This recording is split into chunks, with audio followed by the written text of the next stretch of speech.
So hello my dear future doctors, कैसे हैं आप सब? आई थिंक बहुत अच्छे होंगे।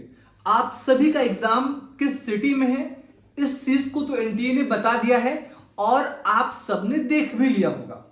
अभी जब मैं क्लिनिक आ रहा था तो वहां पे मुझे 4-5 बच्चे मिले, काफी परेशान थे कि सर मैं बहुत अच्छा पढ़ने में नहीं हूं, मेरी फिजिक्स अच्छी नहीं है, मेरी केमिस्ट्री अच्छी नहीं है और हमारा यूं कहे बेसिक ही स्ट्रांग नहीं है, तो मुझे नहीं लगता है कि नीट में बहुत अच्छा स्कोर कर पाऊंगा। तो अगर मुझे एमबीबीएस ना मिले या अगर मैं एमबीबीएस ना करूं तो उस कंडीशन में मैं कौन से ऐसे कोर्सेज हैं जिनको करके हम डॉक्टर बन सकते हैं, वो कर सकें, जिनकी फीस कम हो, जिनका स्कोप काफी अच्छा हो और जो आसानी से हमें मिल जाए। शायद ये सवाल आप में से बहुत सारे बच्चों का भी होगा। तो आज की इस वीडियो में मैं आपको ऐसे कोर्सेज के बारे में बताने वाला हूं जो एमबीबीएस तो नहीं है, बट हाँ उनका स्कोप भी अच्छा है, उनमें सैलरी भी अच्छी मिलती है और अगर आप प्राइवेट प्रैक्टिस करते हो तो आप अच्छी अर्निंग कर सकते हो, आप नेम फ्रेम मनी सब कुछ पा सकते हो। तो बिना एक भी सेकंड वेस्ट किए हुए वीडियो की शुरुआत करते हैं और आपको मैं एक एक कोर्सेज के बारे में बताने वाला हूं। सबसे पहले वो कोर्सेज जो नीट के माध्यम से मिलेंगे, यानी जिसमें नीट देना कंपलसरी है। तो आप सबको पता है कि एमबीबीएस तो नीट में उन बच्चों को मिलता है जिनकी रैंक अच्छी होती है, जिनकी रैंक काफी अच्छी होती है। बट और जो कोर्सेज हैं, बीडीएस में भी गवर्नमेंट कॉलेज की रैंक अच्छी चाहिए, बट प्राइवेट के लिए रैंक बहुत मैटर नहीं करती है। इसके अलावा बीएमएस, बीएचएमएस, बीयूएमएस, बीएनवाईएस और बीएससी नर्सिंग, साथ ही साथ कुछ स्टेट्स में बीपीटी, इन कोर्सेज में आप बहुत आसानी से आफ्टर नीट एडमिशन ले सकते हो। क्राइटेरिया बस इतना सा है कि आपने नीट एग्जाम को दिया हो और आपने नीट एग्जाम को क्वालिफाई किया हो।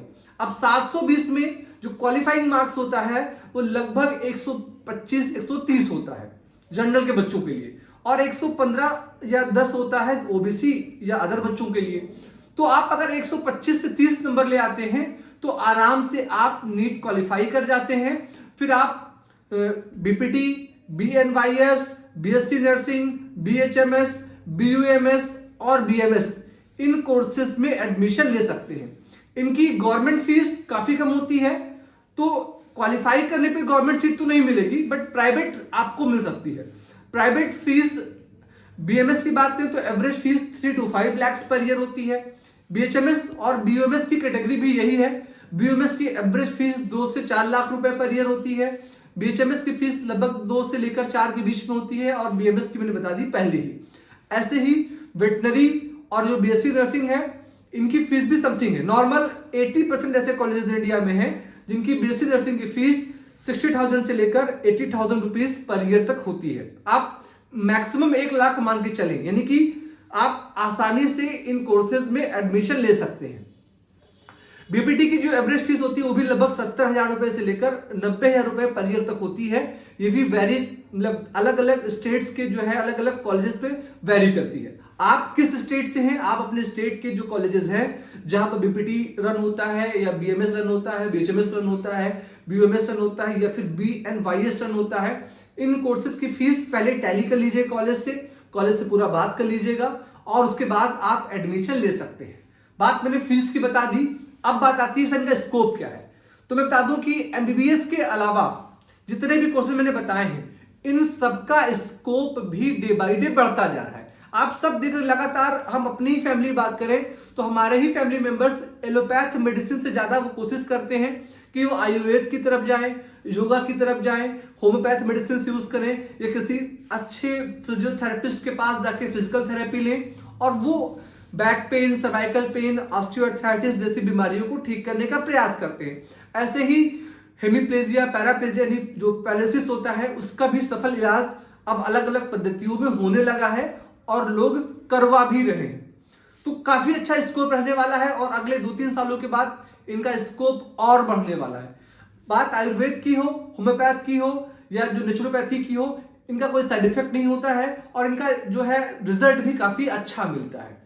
ऑन एन एवरेज अगर आप गवर्नमेंट जॉब की बात करें तो गवर्नमेंट जॉब की सैलरी होती है लगभग 1 लाख रुपए समथिंग होती है। अगर चाहे बीएससी नर्सिंग की हो, चाहे बीएमएस की हो, बीएचएमएस की हो, बीयूएमएस की हो, जितनी भी वैकेंसी आती है सबकी सैलरी लगभग 1 लाख रुपए पर ईयर होती है। अगर आप प्राइवेट प्रैक्टिस की बात करें तो ऑन एन एवरेज आपको हॉस्पिटल्स में 30 से 40 हजार रुपए पर मंथ की जॉब बहुत आसानी से मिल जाती है। और वहीं पर अगर आप प्रैक्टिस करते हैं after BMS, BHMS, BUMS, veterinary करने के बाद, बीएनवाईएस करने के बाद, बीपीटी करने के बाद, तो बहुत आसानी से अगर आप डेली 10 पेशेंट भी देखते हैं और आपका पर जो पेशेंट फीस अगर 300 भी है तो आराम से आप 3000 पर डे और महीने का लगभग 1 लाख रुपए प्लस जो आप इन्वेस्टिगेशन करेंगे, जो आप मेडिसिन सेल आउट करेंगे, वहां पर आपको अलग से चार्जेस मिल जाते हैं। अगर आप मान लिया आपकी फीस 400 रुपए है तो वही आप 1,20,000 रुपए, अगर आपकी फीस 500 रुपए है तो आप 1.5 लाख रुपए तक। और अगर आप 10 से अधिक पेशेंट देखेंगे, मैंने आपको मिनिमम 10 पेशेंट बताए थे, अगर आप 20 देखते हैं तो आपकी इनकम सीधे से 2 लाख रुपए हो जाएगी। वो सब कुछ डिपेंड करेगा आपके स्किल के ऊपर, आपके नॉलेज के ऊपर। अब चॉइस आपकी है कि आप करना क्या चाहते हैं। अगर कोई और इंफॉर्मेशन चाहिए तो प्लीज आप कमेंट करें, आपको हम कंप्लीट डिटेल इंफॉर्मेशन प्रोवाइड कर देंगे। फिलहाल के लिए इस वीडियो में इतना ही। आप सभी से एक बार फिर से गुजारिश करूंगा कि अच्छे से पढ़ें। अगर एमबीबीएस मिल जाए तो दैट्स वेल एंड गुड, और अगर नहीं मिले तो इन कोर्सेज में भी आप ट्राई कर सकते हैं। So thank you so much. जय हिंद, वंदे मातरम।